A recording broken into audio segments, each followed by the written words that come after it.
Hello and welcome to the Haaretz Podcast. I'm Allison Kaplan-Summer in Tel Aviv.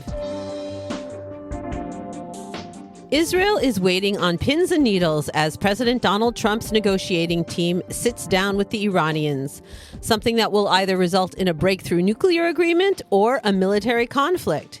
They're also looking at the Board of Peace meeting taking place in Washington, attempting to move Gaza into the second phase of a ceasefire agreement, while the first phase of that agreement is on shaky ground.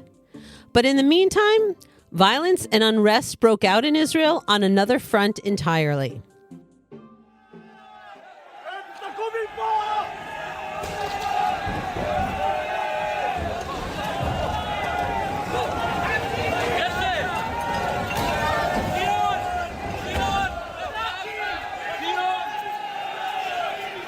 Huge, angry mobs on the streets, setting fires, overturning police vehicles.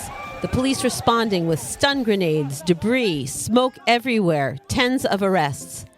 This wasn't a scene from the West Bank or Gaza or even Jerusalem. No, it was the ultra-Orthodox city of Bnei Brak, bordering Tel Aviv.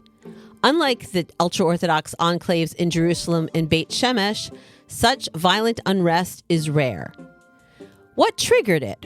Two female soldiers dressed in uniform were visiting the house of a newly recruited soldier when a mob began chasing them. The female soldiers had to be sheltered in an apartment which was then attacked by the mob, and their rescue and extraction is what evolved into the all-out riot. The videos of the incidents shocked Israelis and reminded them that the ongoing controversy over the exemption of the ultra-Orthodox population from army service is not just another political debate. Here to talk about the issue that never seems to leave the Israeli political arena is Uri Keidar, the CEO of Free Israel, a movement dedicated to changing the relationship between religion and state. Our conversation is coming up.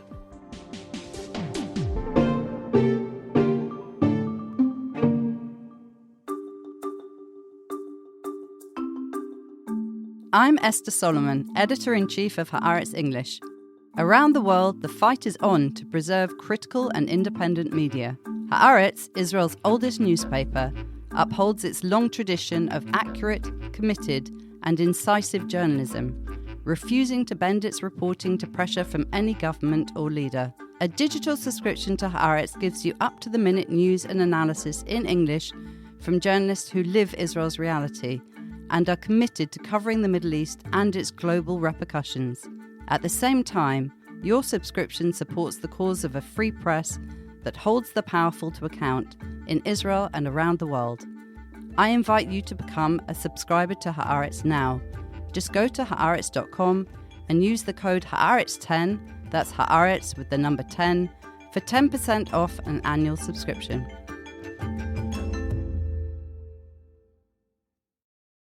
Uri Keidar is CEO of Free Israel. In Hebrew, that's Israel Chofshit. It's the largest movement in the country that is leading the change in the relationship between religion and state and working to promote freedom and pluralism in the public sphere. Uri is a former tank commander who serves in the IDF reserves. Uri, welcome to the podcast. Thanks for having me, Alison. Uri, were you surprised to see the ferocity with which these two female soldiers were hunted and attacked in the streets of Bnei Brak and the shocking violence against police that ensued? Or for you, is this just the latest in a string of violent incidents?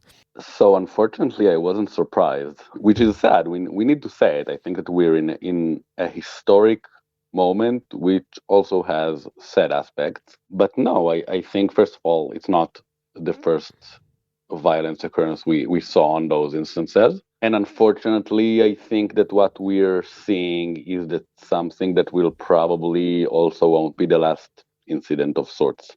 But it's definitely a sad moment for us as a country. Some were saying that they shouldn't have been there. Why did they send female soldiers into Bnei Brak? The police were criticizing the army for not warning them for protection.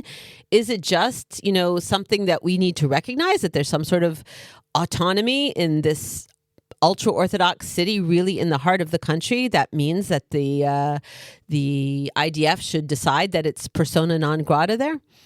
No, I think first and foremost, we need to accept the fact that people within the Haredi community will need to live with the notion that women exist and that soldiers exist and that they will also exist in the public sphere, even if that public sphere is Bnei Brak or anywhere else. I'm not sure that it's very important in the wider context, but those soldiers were there to meet someone who is supposed to be joining the IDF soon, and to explain to him how that process is going to look like and sort of give him a heads up in a positive way.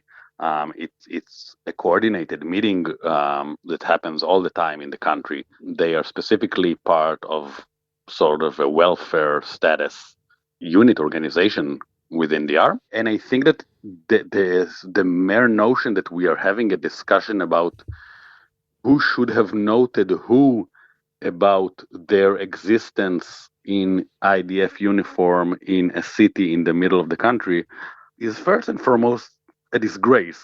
But I think that we need to take into consideration that we have gotten to this point because the autonomy has been respected for so many years. And that we have been in a situation in which people broadly say, listen, we need to accept how they see reality. And I think that we just should not, to be very simple and blunt about it. We are in 2026. We should not, will not, must not accept that. We know the issue of recruiting the ultra-Orthodox population into the army is something that Israel has wrestled with since really the founding of the state. In this government, Prime Minister Benjamin Netanyahu basically promised the ultra-Orthodox when they joined his coalition that he would pass a law that would satisfy them, exempting them to the extent that they wish. But that hasn't happened. It's gone on for months and years. They keep developing legislation that supposedly capitulates to their demands, but they still refuse to accept it. We are also dealing with the courts, whether it's legislation that the courts will accept. Can you explain to people what is going on here exactly? Yeah, we are in a situation that I think that for many people, even in Israel, but also abroad, it needs to be explained. It's a very simple situation, by the way. The current situation is that we have a law. That same law that got me to join the IDF, also my parents and your family and pretty much everyone else that you and I know were drafted because there is a law. And at the moment, because of numerous Supreme Court rulings throughout the years, there isn't a law that exempts ultra-Orthodox men from the IDF service. It's a very basic idea, I think, that the law applies to everyone and not that they don't have like a specific exemption. And what you're describing is what we know here in Israel as the reality, and specifically the reality post-October 7th, in which the Israeli public just does not accept the fact that you have a unique group that pretty much tells everyone else, listen, you had an issue, we express our condolences, thoughts and prayers, call it whatever you want, but it's your thing. We're at the moment in a situation in which you have tens of thousands of young Haredi men who, for all that we know, are totally healthy, who can join the IDF at any given moment and are just refusing to do so. The country is experiencing the biggest civil disobedience movement since its history. And I think that we must understand at this point that what we are seeing is a historic moment. As an organization, we are very proud to lead the vast majority of appeals to the Supreme Court to cancel various economical privileges that yeshiva students have enjoyed in Israel for decades, mainly coming from a point in which they are now at a point in which they are legally obliged to join the IDF, just like every other young person in this country. And unfortunately, they didn't get the memo. And as you said, Netanyahu has promised them again and again that an exemption law will be passed. And I think that the Israeli public is standing firmly, by the way, from the right, from the left, from the center, from pretty much all the echelons of the Israeli society, saying that it will not happen in this situation. And we're seeing it playing out. The ultra-Orthodox parties again and again have threatened the government to bring the government down over it to get what they wish, but that really hasn't happened. Why? Why are they, threatening, saying they'd rather die than join the army? Again, rejecting all of these versions of the legislations, and yet nobody in the ultra-Orthodox community on this issue that they say is make or break for them is willing to pull the trigger and bring down the government. I think that it resembles a lot of my conversations with my kids when I threaten to shut down the TV, when we all know that I need to do something and that the TV at the moment is helpful for me, at least as it is for my kids. So with all due respect to their threats, as you said at the beginning, we're talking about the legislation that they have a written promise from even before the government was formed that this is going to be the first legislation that the government will pass. And I think that they are threatening with empty guns because we all understand that for them, this is the best coalition that they could have ever imagined.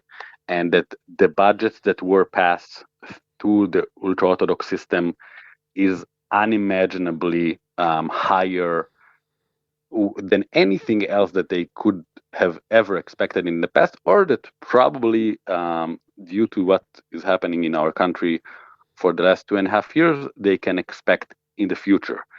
So I think that they are sort of caught in the middle between something that they describe, and they drew red lines over and over and over again in the last couple of years. They said that they wouldn't vote for anything before the exemption law passed. They broke it again and again and again. And I think we're seeing sort of a master class in how you do not negotiate and promote red lines when you are unable to enforce them. And the ultra-Orthodox parties at the moment, they don't have a real trigger to actually push. It's just not going to happen. For them, this is the dream coalition. So their threats, I think, and pretty much everyone else understands this at the moment, they're threatening with a gun that is held against their own head. It's just not something that is viable. Do you think in the next election this could be a real issue? It seems like Naftali Bennett, who is trying to posit himself as the right-wing alternative to Netanyahu, is getting ready sort of to center the issue in his campaign, especially to influence and take advantage of what seems like an unusual break between the national religious population and the ultra-Orthodox communities, where the national religious, which is fighting and dying in our wars in a huge proportion since October 7th, has finally kind of crossed a line. Personally, I'm used to seeing a lot of secular men like you fighting the fight of bringing the ultra-Orthodox into the army. And now you see on television religious women with full head coverings representing organizations pushing for the ultra-Orthodox to fight, saying that it isn't fair that they're left home with 6 children while their husbands, who also want to study Torah, are serving in the reserve. So do you think this is somehow changing the balance maybe in the political equations, especially when it comes to the right-wing and religious side of the political map? I think that mainly we are seeing a breaking point that is driven by reality.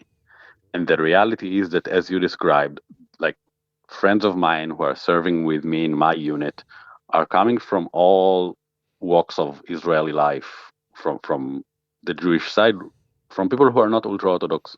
We have people who are traditional, we have people who are secular, we have people who are religious, we have people who are more religious.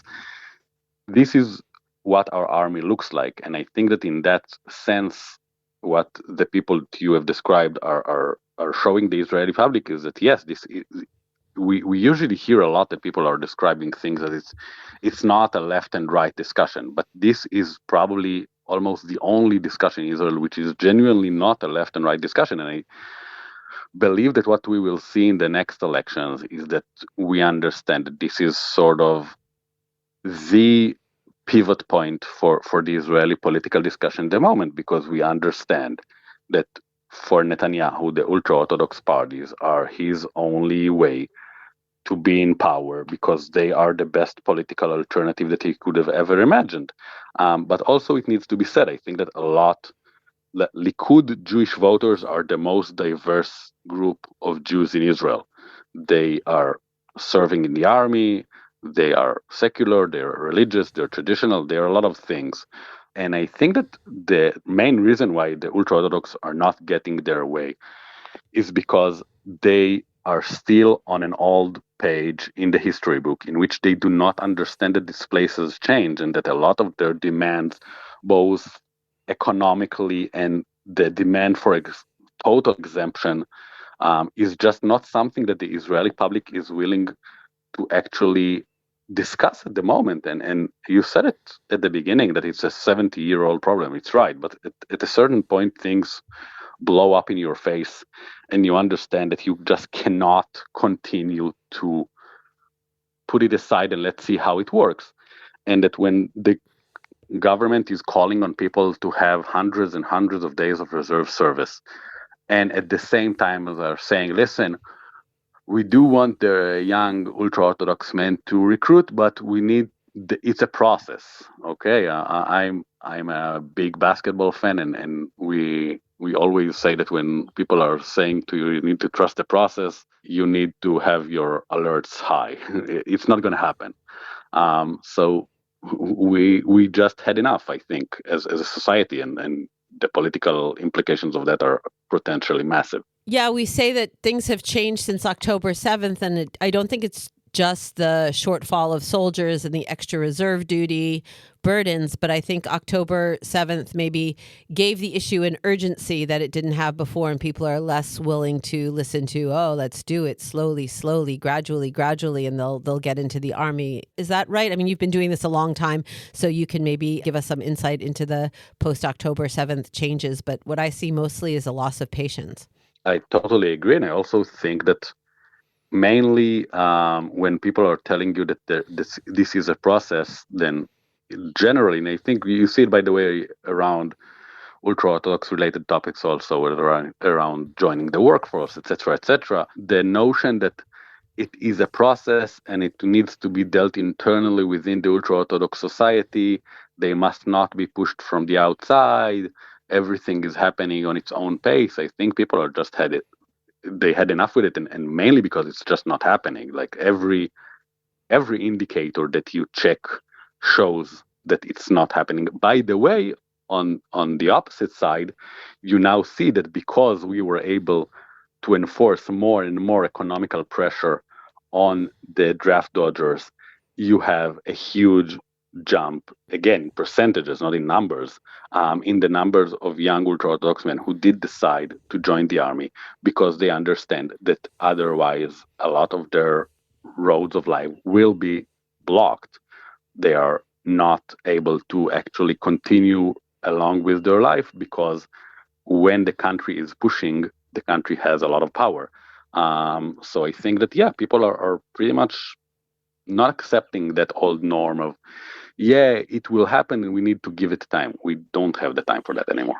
With the shortfall of soldiers in the wake of the Gaza war, do you feel like it's made the military, despite the political issue, the political pressure, more determined to bring them in? Are we seeing a stepping up of holding people accountable for not going to the recruiting office, for arresting them, taking stronger steps in order to bring them into the army or make them face consequences for not drafting? I think that we are now at a point in which the army understood two things, and it took the army, unfortunately, some time to get it, but they got it eventually.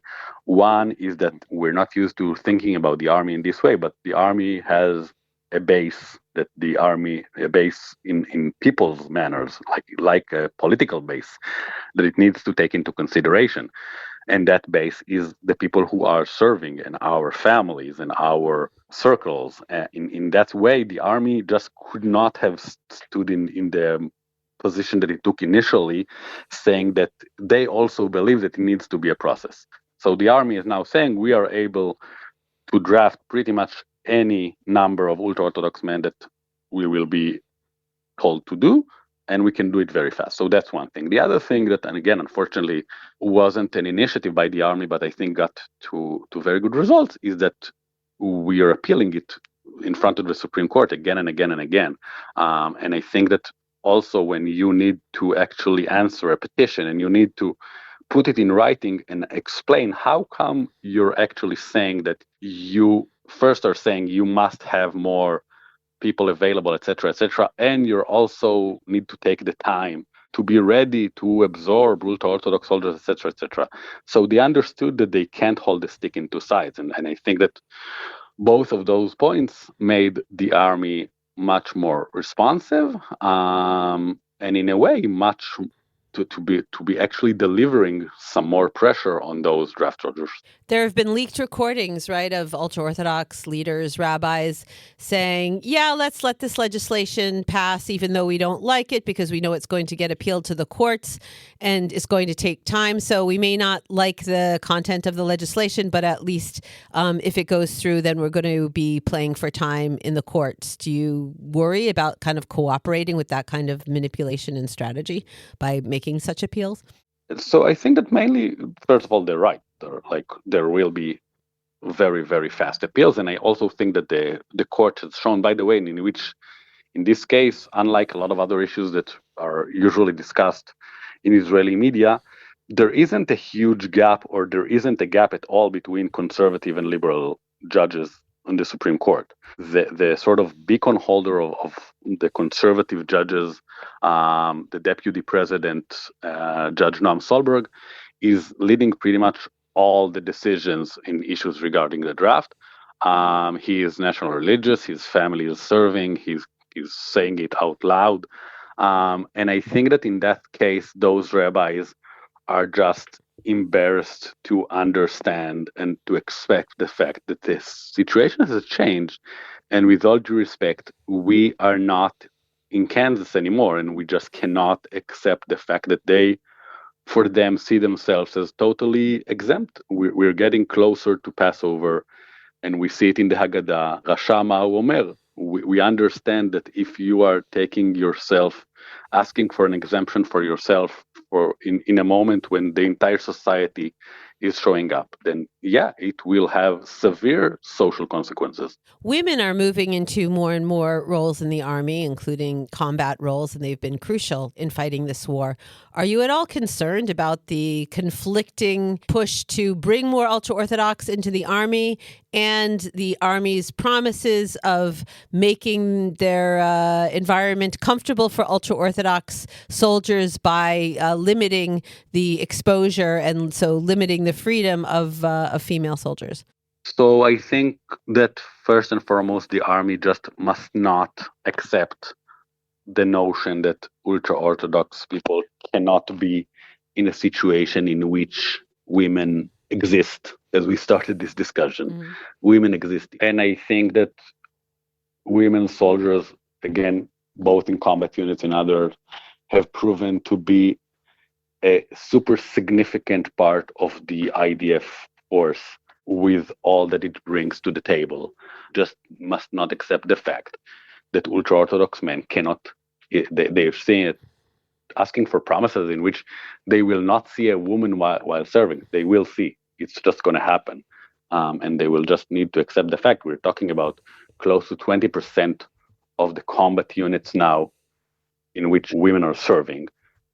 They are doing their part. They must not be pushed to the side.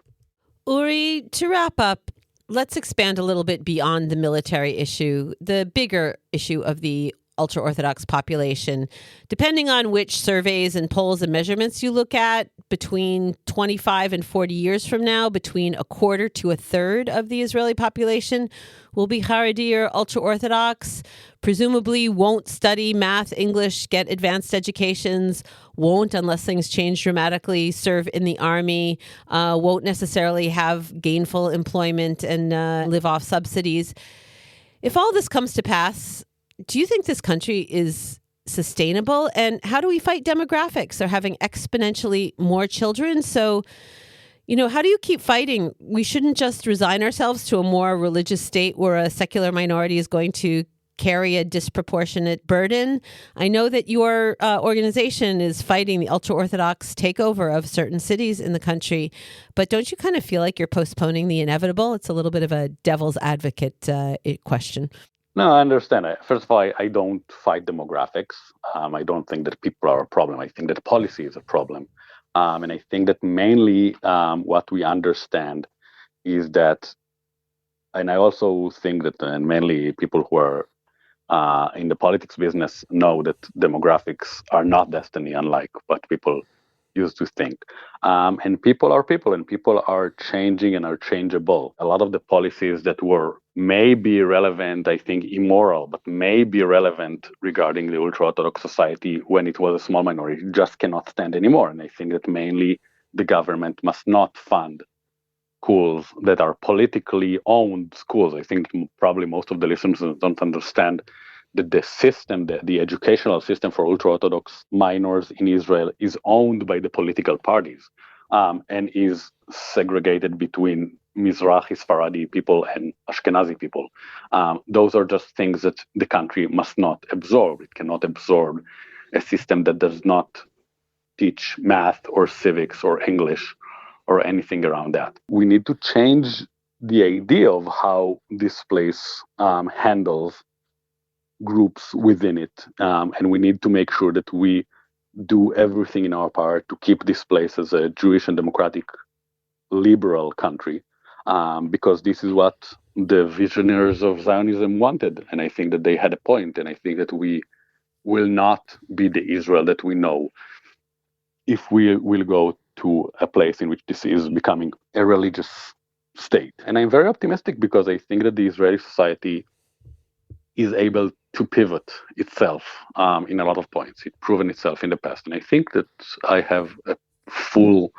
am very, very certain that we are at a point in which, and unfortunately, we see it in front of the disaster that we all encountered, but that this will be a pivot point for the Israeli future. Well, I'll hold on to that optimism. It's a good note to end on. Uri Keidar, CEO of Free Israel, Israel Chofshit. Thank you so much for coming on the podcast and talking to me. Thank you, Alison. Have a good day.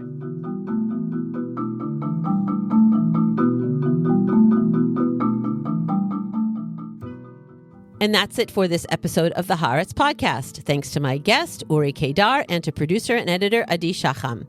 If you want to continue to listen to the podcast, make sure you never miss an episode. Subscribe to us on Apple or on Spotify or wherever you get your podcasts. And please leave us a comment and a 5-star rating. That way more people can find us. And to keep up with all of the latest news on Israel, the Middle East, and the Jewish world, don't forget to subscribe to and follow Haaretz.com. I'm Alison Kaplan-Summer, and until next time, shalom from Tel Aviv.